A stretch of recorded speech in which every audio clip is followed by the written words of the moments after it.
السلام عليكم ورحمة الله. الحمد لله نحمده ونصلي على رسوله الكريم.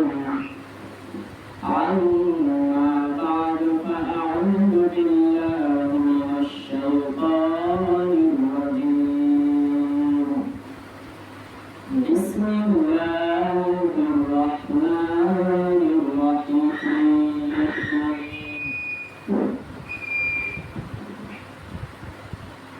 إن الذين آمنوا وعملوا الصالحات كانت لهم جنات الفردوس نزلا خالدين فيها لا يبغون عنها حولا. وقال رسول الله صلى الله عليه وسلم إن الذين آمنوا وعملوا الصالحات لهم جنات تجري من تحتها الأنهار ذلك الفوز الكبير. وقال رسول الله صلى الله عليه وسلم يا أيها الذين آمنوا صلوا عليه وسلموا تسليما. اللهم صل على سيدنا ونبينا وشفيعنا وحبيبنا ومولانا محمد صلى الله عليه وعلى آله وأصحابه وبارك وسلم. بلغ العلا بكماله كشف الدجى بكماله حسنت جميع خصاله صلوا عليه وآله. بلغ العلا بكماله كشف الدجى بجماله حسنت جميع خصاله صلوا عليه وآله. जन्नत में मकान अपना बनाती है नमाज़ी, जन्नत में मकान अपना बनाती है नमाज़ी, मस्जिद में बड़े शौक़ से जाती है नमाज़ी, मस्जिद में बड़े शौक़ से जाती है नमाज़ी। माबूद भी खुश होता है महबूब भी राज़ी, माबूद भी खुश होता है महबूब भी राज़ी। सजदे के लिए सर झुकाती है नमाज़ी, सजदे के लिए सर झुकाती है नमाज़ी। अल्हम्दुलिल्लाह। সম্মানিত মুসলিম کرام মুরব্বিনে আযম, সর্বপ্রথম আমরা আল্লাহ তাআলার দরবারে শুকরিয়া আদায় করি যে আল্লাহ তাআলা আমাদেরকে সুস্থ রেখে যাচাই বাছাই করে তিনার নিজ ঘরে মসজিদে আসার এবং বসার তৌফিক দান করেছেন। সবাই অন্তরস্থল থেকে একবার কালিমাতে শুকরিয়া আদায় করি আলহামদুলিল্লাহ। আলহামদুলিল্লাহ। আবার বলি আলহামদুলিল্লাহ। আমরা আল্লাহ তাআলার শুকরিয়া যতই আদায় করি না কেন শুকরিয়া আদায় শেষ হবে না। আমি আপনাদের সম্মুখে কিছু শের অংশ তেলাওয়াত করেছি এবং কোরআন হাকিম থেকে 2 অংশ তেলাওয়াত করেছি। ইনশাআল্লাহ আল্লাহ যদি তৌফিক দান করে এর মধ্যে থেকে কিছু আলোচনা করে শেষ করব ইনশাআল্লাহ।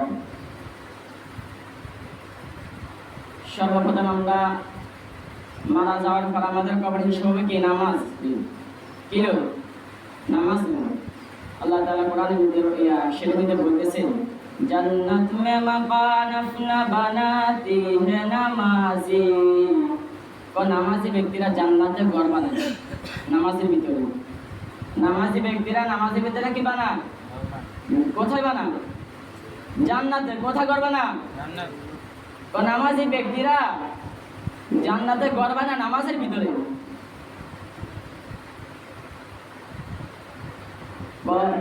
মাবুদ বে খুশবুতা হাই মাহবুব বিরাজি। কয়টা আল্লাহ খুশি বান্দাও খুশি। মাবুদ মানে আল্লাহ, মাহবুব মানে মানুষ।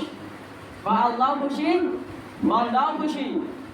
সজদে কে লিয়ে সর ঝুকাতে हैं নামাজি। আমার বান্দারা মাথা ঝুঁকায় নামাজ পড়ে। একমাত্র আমার বান্দারা শুধু আমাকে সেজদা দেয়, আর কাউকে সেজদা দেওয়া যায় আছে? আল্লাহ ব্যতীত, এক সত্তা ব্যতীত আর কাউকে সেজদা করা যায় আছে?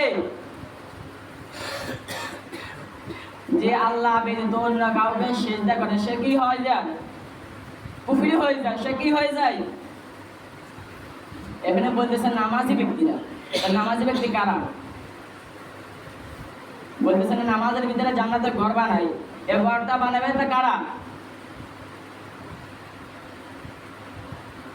ইমানদার ব্যক্তিরা, মুত্তাকিন যারা। এখন মুত্তাকিনটা কারা? যে দুই ওয়াক্ত নামাজ পড়বেন, তিন ওয়াক্ত পড়তেন না, এদেরকে মুত্তাকিন বলা হয়। মুত্তাকিন কাকে বলা হয়? 5 ওয়াক্ত নামাজ বা জামাতের সাথে আদায় করা এবং কি রাসূলুল্লাহ সাল্লাল্লাহু আলাইহি সাল্লাম হুকুম বিধান মেনে চলা, আল্লাহ এবং তার রাসূলকে বিশ্বাস করা, একে বলে ঈমান। আল্লাহ এবং তার রাসূলকে বিশ্বাস করাকে কি বলা হয়? ঈমান বলা হয়। যে ব্যক্তি আল্লাহ এবং রাসূলুল্লাহ সাল্লাল্লাহু আলাইহি সাল্লামকে অবিশ্বাস করে তার ঈমান আছে নাকি নাই? জোরে কথা বলেন, ঈমান আছে নি? আল্লাহ তাআলা আমাদেরকে কুফর থেকে হেফাজত করুন। আমি আপনাদের সম্মুখে কোরআন হাকিম থেকে দুটি আয়াত তেলাওয়াত করেছি। একটা আয়াত হলো ইন্নাল্লাযীনা আমানু ওয়া আমিলুস সালিহাত কানাত লাহুম জান্নাতুল ফিরদাউসি নুজুলা খালিদিনা ফিহা লা ইয়াবগুনা আনহা হিওয়ালা। আল্লাহু আকবার। আল্লাহ তাআলা বলেন, যারা ঈমান এনেছে এবং নেক আমল করেছে তাদের মেহমানদারির জন্য রয়েছে ফিরদাউস নামক একটি বেহেশত, যাকে বলা হয় জান্নাতুল ফিরদাউস। জান্নাতের সর্বপ্রথম এবং এই সর্বশ্রেষ্ঠ জান্নাতের নাম হলো কি? জান্নাতুল ফিরদাউস। ও যারা ঈমান এনেছে এবং নেক আমল করেছে তাদের জন্য রয়েছে জান্নাতুল ফিরদাউস। ও তাদেরকে শুধু মেহমানদারির জন্য রয়েছে জান্নাতুল ফিরদাউস। ও খালিদিনা ফিহা লা ইয়াবগুনা আনহা হিওয়ালা। ও যেখানে সবাই যাইতে চাইবে তবে কেউ আসতে চাইবে না। যে জায়গাতে সবাই যাইতে চাইবে তবে কেউ আসতে চাইবে না। ও জান্নাতুল ফিরদাউস এমন একটা জায়গা যেখানে মানুষ শুধু যাইতে থাকবে তবে কেউ আসতে চাইবে না। ও জান্নাতের নেয়ামত এত সুস্বাদু,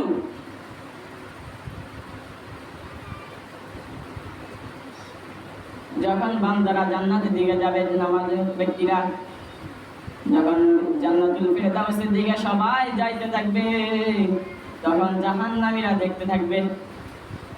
জাহান্নামীরা দেখে আফসোস করবে, হায় কি করলাম, 70-80 বছর আমি দুনিয়াতে হায়াত পেয়েছি, একটা সেকেন্ড যদি আমি কাজা লাগাতাম তাহলে আজকে এদের সাথে সাথে আমিও জান্নাতে যাইতে পারতাম।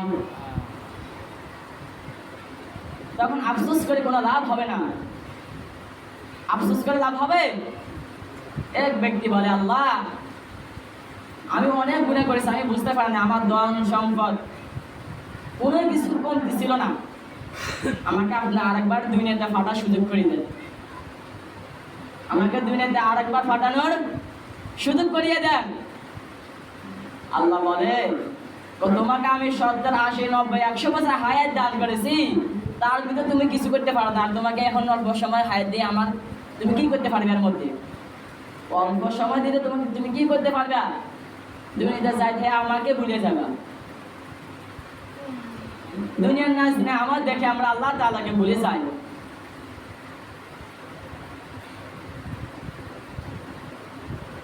একবারে কি কোনো কিছু নতুন কিছু পাওয়ার পর আমরা শুকরিয়া আদায় করছি? যাকে বলতে পারবে যে এক সপ্তাহের মধ্যে এই সপ্তাহের মধ্যে আগামী সপ্তাহ থেকে এই সপ্তাহের ভিতরে মানুষের যে আমাদের আলাদা নতুন একটা জিনিস আছে শুকরিয়া আদায় করছি কজন আছে?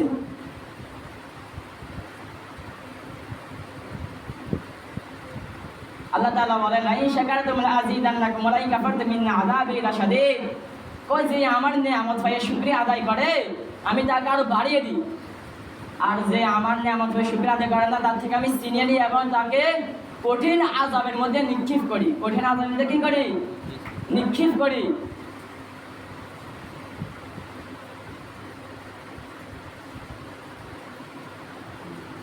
কবর আযাব আমরা খুব সামান্য মনে করি, কেন সাধারণ মনে করি?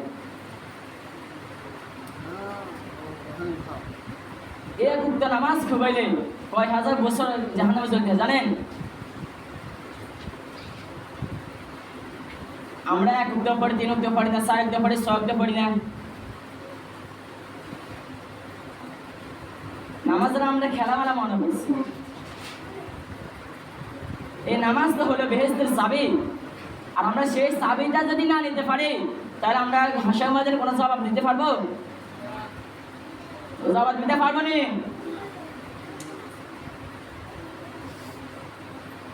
এবং একটা হাফেজ কোরআন 10 জন লোককে জান্নাতে নেয়, তা আপনি কি তার আশা করে বসে থাকবেন? একজন গোষ্ঠীর মধ্যে একজন হাফেজ আছে এবং 10 জনের মধ্যে সে নিজেকে গণনা করছে যে আমি 10 জনের ভিতরে আছি, এটা মনে করে সে তো নামাজে পড়ে না, সে তো নামাজে পড়েনি। সে বলে একজন হাফেজ আছে আমার গোষ্ঠীর মধ্যে, হে আমাকে জানাতে নিবে। একজন আল্লাহ আমার গোষ্ঠীর মধ্যে আছে, সে আমাকে কে নিবে? জানাতে নিবে।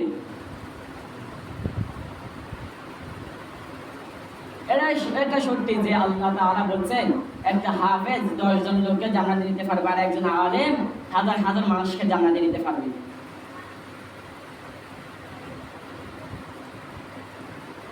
যখন একজন হাফেজের বাবা মাকে আল্লাহ তাআলা জান্নাতের মুকুট পরিধান করাবেন, তখন সে হাফেজ আসি তার মা বাবার গায়ে দুই হাতে ধরে আলিফ লাম মিম যালিকাল কিতাবু লা রাইবা ফীহি হুদাল লিল মুত্তাকিন বলে উঠে রাখবে 6666 তালামিদে। যখন কয়েক তালা পার হয়ে যাবে তখন তার মাতা পিতা বলবো, ও বাবা, শুধু আমরা একলা জান্নাতে যেতে হবে না, আমাদের প্রতিবাসী অনেকে জাহান্নামে নাজিল হয়ে গেছে, যাদের উপর জাহান্নাম ওয়াজিব হয়ে গেছে, এমন 10 জন লোককে সে হাফেজ বাসি জান্নাতে নিতে পারবে। যাদের উপর জাহান্নাম ওয়াজিব হয়ে গেছে, কিছুক্ষণের মধ্যে তাদেরকে জাহান্নামে নিক্ষেপ করা হবে, এমন 10 জন লোককে সে হাফেজ জান্নাতে নিতে পারবে। যখন সে আল্লাহর বান্দা আলিফ লাম মিম যালিকাল কিতাবু লা রাইবা ফীহি হুদাল লিল মুত্তাকিন বলে উঠতে দেখবেন, পুরা পরে যখন আবার সে হাসরের ময়দানে আসবে, তখন আল্লাহ তাআলা প্রশ্ন করবে, ও বান্দা, এই জন্য আবার হাসরের ময়দানে তুমি আসছো? বলতেছে, আল্লাহ, কয়েক ডালা পরে আমার মাতা পিতা বললো যে একলা আমরা জান্নাতে যেতে হবে না, আমাদের প্রতিবেশী আত্মীয়স্বজন যাদের উপর জাহান্নাম ওয়াজিব হয়ে গেছে তাদের কি অবস্থা হবে? তাদের কি অবস্থা হবে? আমরা তাদেরকেও জান্নাতে নিতে চাই, আমরা তাদেরকেও জান্নাতে নিতে চাই। তখন আল্লাহ বলবে, যা তুই যাকে যাকে চিনস তাকে তাকে বাঁচি নেই। তখন 10 জনকে আল্লাহ 10 জনকে সে চিনে নিবে, আর একজন আলেমকে বলবে, তুই কেন আবার হাসরের ময়দানে আসছ? তখন সে আলেম বলল, আমার প্রতিবেশী অনেকে এখানে জাহান্নামের মধ্যে নিক্ষেপ হবে। তুই যে এত হাজার হাজার মনে করে এত হাজার হাজার মানুষকে জান্নাতে নিতে পারবি, আল্লাহ তাআলা অনুমতি দিয়ে দিবেন।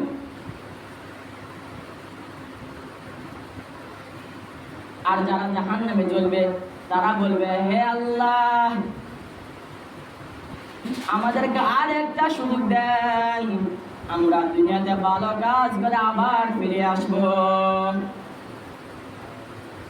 আবার ভালো কাজ করে ফিরে আসবো। তারা হাসরের ময়দানে দৌড়তে থাকবে, ইয়া নাফসি ইয়া নাফসি লা আদরি, আমি কিছু জানি না। সে হাসরের ময়দানে বাপের সন্তানের পরিচয় দিবে না, সন্তানের বাপের পরিচয় দিবে না। আমরা সামান্য দুনিয়ার আরাম আয়েশের জন্য আল্লাহ তাআলাকে ভুলে যাই। এক ওয়াক্ত নামাজের কোনো খবর নাই। এই মসজিদে আমরা 2জন নামাজ পড়ি, আজকে এতগুলো লোক কেমনে আসছে? হ্যাঁ,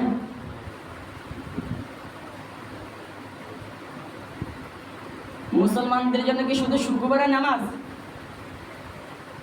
আপনারা বলেন শুধু শুক্রবারে নামাজ নাকি পুরো সপ্তাহে? 5 ওয়াক্ত নামাজ নাকি শুধু শুক্রবারে 1 ওয়াক্ত? কথা বলেন। এখন আল্লাহ তাআলা বলতেছেন তোমরা তওবা করো।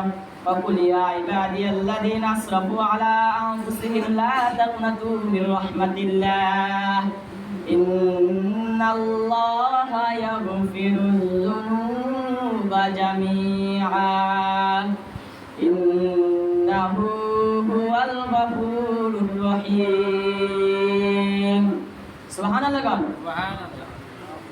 আল্লাহ তাআলা কোরআনে কারিমে বলে দিয়েছেন রাসূলুল্লাহ সাল্লাল্লাহু আলাইহি ওয়াসাল্লামকে ধমক দিয়ে আল্লাহ তাআলা বললেন, ও আমার রাসূল, তুমি শোনো শোনো শোনো যে আমার বান্দা বান্দীরা গুনাহ করে ফেলেছে, তবে তারা বুঝতেছে না যে আমি আল্লাহ তাআলা তাদেরকে ক্ষমা করে দিব তারা যদি তওবা করে। وقل يا عبادي الذين أسرفوا على أنفسهم لا تقنطوا من رحمة الله আল্লাহ তাআলা বলেন বান্দারে তুই গুনাহ করছ ঠিক আছে, শয়তানের ধোঁকা পড়ে, তবে আমি আল্লাহ তোকে ভুলি না, তুই আমাকে ভুলি যাইলেও আমি আল্লাহ তাআলা তোকে ভুলি না। তুই যদি আমার কাছে খাস নিয়তে তওবা করস আমি আল্লাহ তাআলা তোকে বিনা হিসেবে মাফ করিয়া দিব। ইন্নাল্লাহা ইয়াগফিরুয যুনুবা জামিআ আল্লাহ তাআলা হলেন রহমানুর রহিম, দয়ালু, যার কোনো অতীত সীমা নেই, যার কোনো অতীত নাই, বর্তমানে নেই, যার কোনো শেষেও নেই। আল্লাহর কোনো শেষ আছে? শুরু আছে?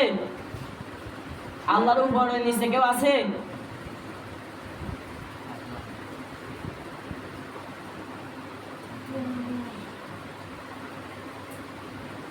আমাদের মধ্যে থেকে নামাজের গুরুত্বটা খুব কমে গেছে। আপনি জানেন যে এই কাজটা করলে গুনাহ হবে, আপনি জানিয়ে এই কাজটা করছেন, এরপর আবার তওবা করেন, লাভ হবে? একটা তো অজানা গুনাহ আর একটা জানা গুনাহ, আপনি জানিয়ে গুনাহ করছেন। এখানে আল্লাহ তাআলা বলতেছেন قل يا عبادي الذين أسرفوا على أنفسهم لا تقنطوا من رحمة الله إن الله يغفر الذنوب جميعا إنه هو الغفور الرحيم আল্লাহ তাআলা বলেন আমার রহমতের কোনো সীমা নেই, আমার রহমতের কোনো সীমা নেই। যে ব্যক্তি আমার কাছে খাস নিয়তে দোয়া করবে আমি আল্লাহ তাআলা তাকে ক্ষমা করে দেব, আর যে লোক দেখানোর জন্য দোয়া করবে আমি তাকে আল্লাহ তাআলা ফিরিয়ে দিব।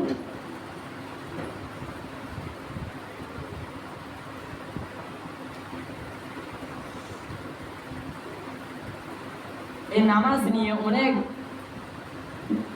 আগেকালের কাহিনী ছিল। রাসূলুল্লাহ সাল্লাল্লাহু আলাইহি সাল্লামরা অনেক যুদ্ধ করেছেন এই নামাজের জন্য,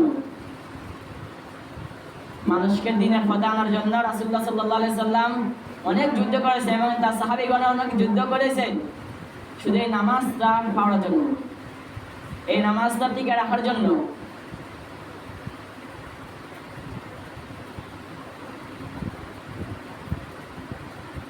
হযরত আব্দুল কাদের জিলানী রাহমাতুল্লাহ আলাইহি এক ইহুদি দালাল বলতেছে, আচ্ছা তোমার নবী মুহাম্মদ দামি নাকি আমার নবী ঈসা রাহুল্লাহ দামি?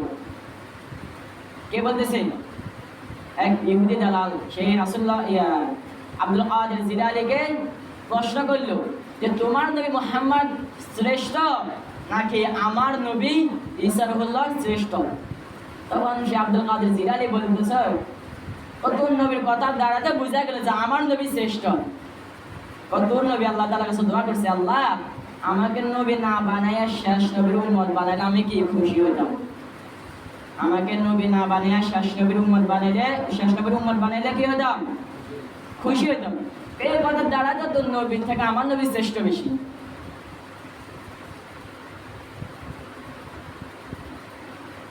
শেষ নবীর উম্মতরা রাসূলুল্লাহ সাল্লাল্লাহু আলাইহি সাল্লামের সাথে কোথায় যাবে? জান্নাতে যাবে। শেষ নবীর উম্মতরা রাসূলুল্লাহ সাল্লাল্লাহু আলাইহি সাল্লামের সাথে কোথায় যাবে? জান্নাতে যাবে। রাসূলুল্লাহ সাল্লাল্লাহু আলাইহি সাল্লামের সাথে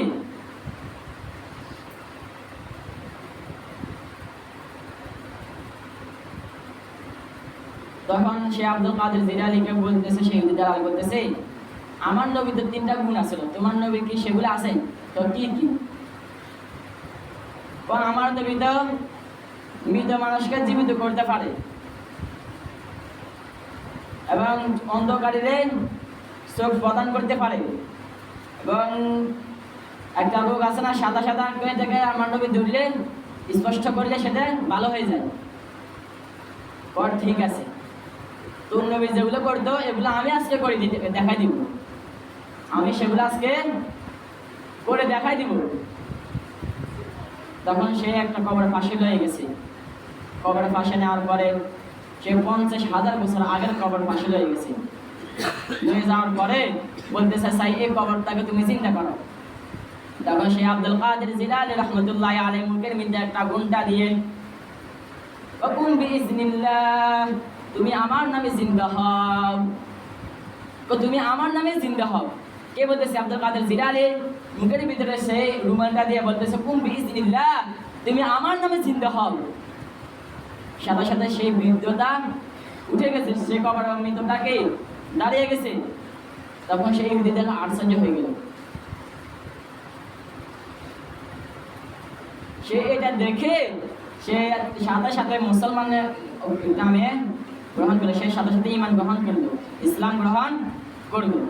তখন আব্দুল কাদের জিলানী বললো যে যাতে ইসলাম গ্রহণ করে নিছো, আরো 2টা কেরামতি আছে না, সেগুলো আমি আল্লাহ তাআলা আমি আব্দুল কাদের জিলানী তোমাকে দেখাই দিছি। তাহলে সেই দালাল বলতেছে, না না আমি আর দেখতে পারবো না, একটা দেখে আমার হার্ট অ্যাটাক হয়ে গেছে, আর 2টা দেখে কি হবে? ও আচ্ছা ঠিক আছে।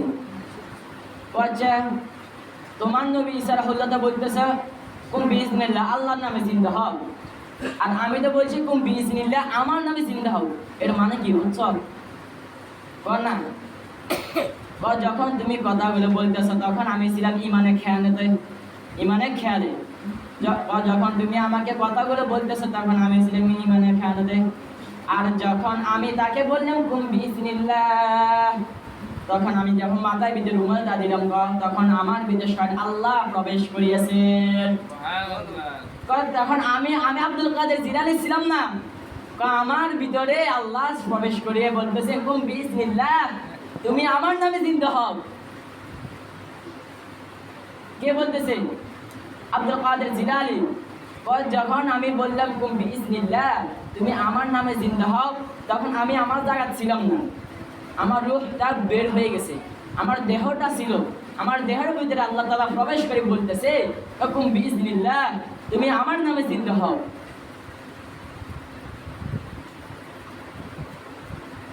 কার নামে জিন্দা হইতো? আমার নামে, মানে আল্লাহর নামে। তখন তো তিনিই আল্লাহ হয়ে গেছেন।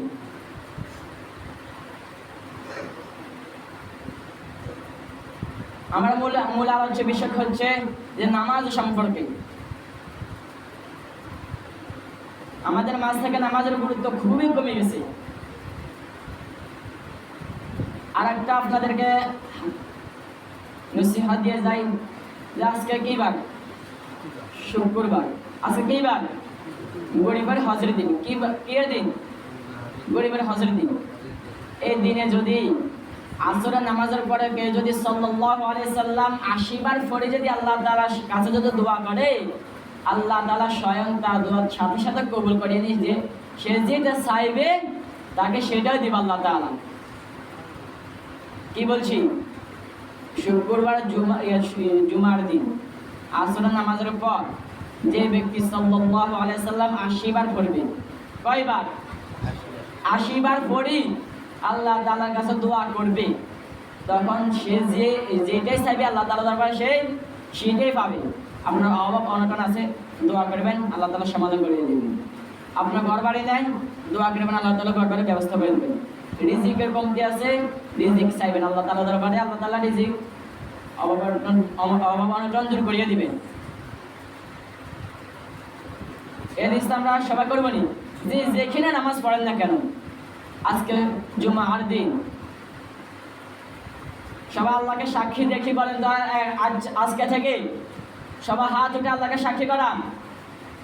আর জোরে হাত উঠান না, হাত উঠাতে কষ্ট হয়, সবাই হাত উঠে বলেন যে আল্লাহ, বলেন জোরে বলেন যে আল্লাহ, আল্লাহ আমি আজকে থেকে আজকে থেকে আপনার কাছে আপনার কাছে ওয়াদা করতেছি ওয়াদা করি, যে আমি ইচ্ছাকৃতভাবে এক ওয়াক্ত নামাজও খুবাবো না। ইনশাআল্লাহ ইনশাআল্লাহ বলেন, ইনশাআল্লাহ ইনশাআল্লাহ। আল্লাহ তাআলা সবাইকে 5 ওয়াক্ত নামাজ জামাতের সাথে আদায় করার তৌফিক দান করুন। ওয়া আখিরু দাওয়ানা আলহামদুলিল্লাহি রাব্বিল আলামিন। আসসালামু আলাইকুম ওয়া রাহমাতুল্লাহ।